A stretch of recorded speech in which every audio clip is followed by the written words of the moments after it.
Death is the ultimate frontier, the one event in life that every living being shares yet knows almost nothing about. It has puzzled philosophers, mystics, scientists, and poets for millennia. What lies beyond the curtain that separates the living from the dead? Is death a final termination or a beginning of something new? Do we disappear into nothingness, or does some essence of us persist? To answer this question, we will not settle on one single truth, for perhaps no such truth exists.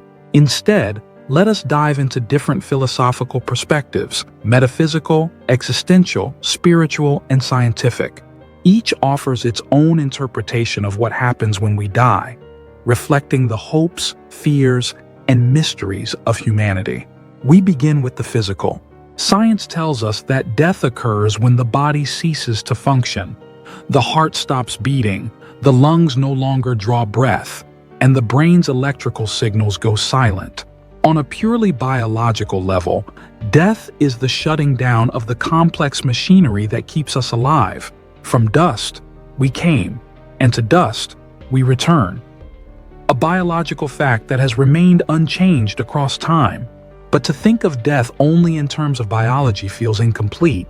Throughout history, many philosophers and spiritual traditions have posited that there is something more to us than just flesh and bone. What if consciousness is not confined to the brain? What if the mind is more than neurons and chemicals, something that transcends the physical? René Descartes, the French philosopher, famously declared, "Cogito ergo sum." I think, therefore I am. He argued for a dualism where the mind and body are separate entities. For Descartes, the mind or soul could exist independently of the body. In this view, death is not an end but a transition. The body may fall, but the essence, the soul, the consciousness, continues to exist in a different state or realm. In contrast, materialist philosophers like Thomas Hobbes believe that the mind and body are inseparable, with consciousness being a product of the brain's physical processes. If this is true, then death truly is the end, the cessation of being, the evaporation of the self. But the possibility that consciousness might be more than its physical components leaves room for uncertainty, a mystery that transcends our understanding. For existentialists, death is not just a biological event, but an essential part of the human condition. The awareness of our mortality gives life its urgency and poignancy. Jean-Paul Sartre and Martin Heidegger, two major figures in existential philosophy, viewed death as a defining feature of existence.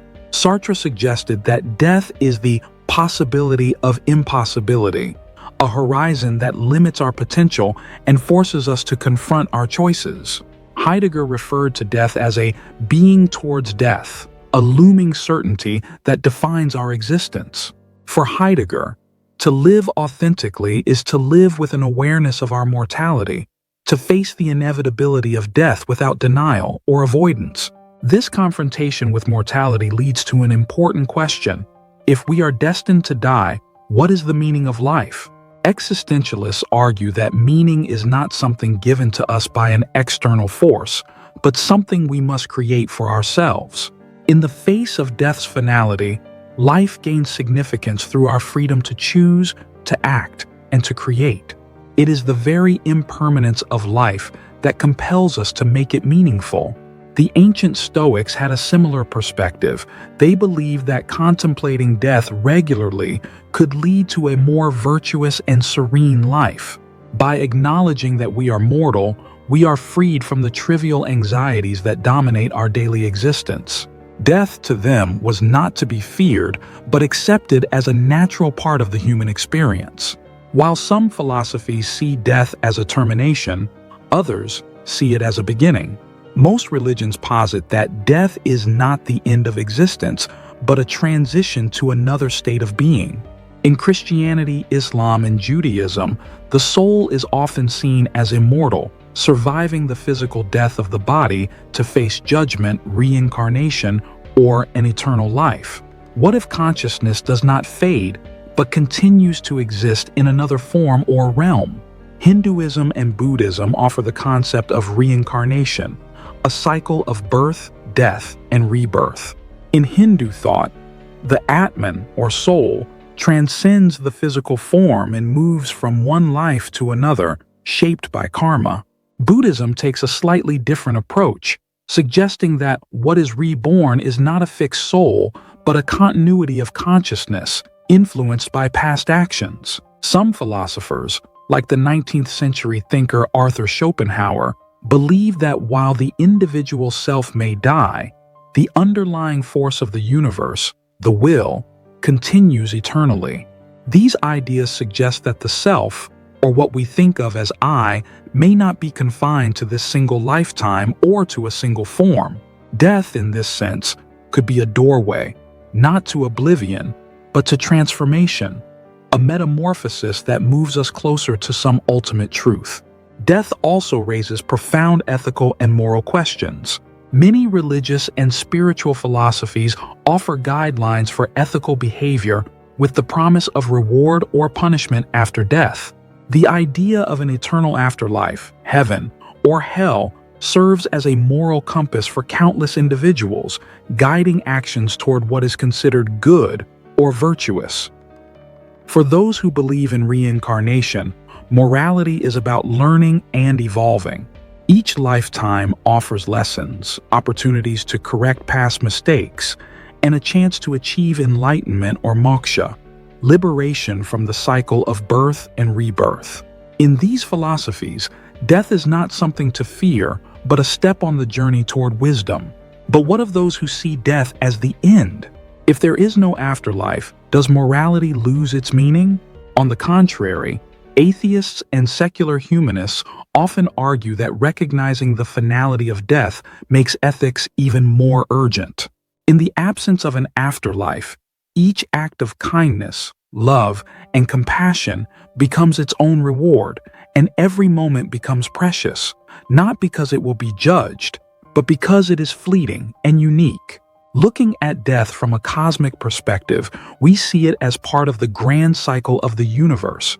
Our bodies are made of the same elements that compose stars, planets, and galaxies. What if death is simply a return to the cosmos? Carl Sagan, the famed astrophysicist, often spoke of humanity's cosmic origin, reminding us that we are star stuff. In this view, death is not an end but a return to the universe that gave birth to us.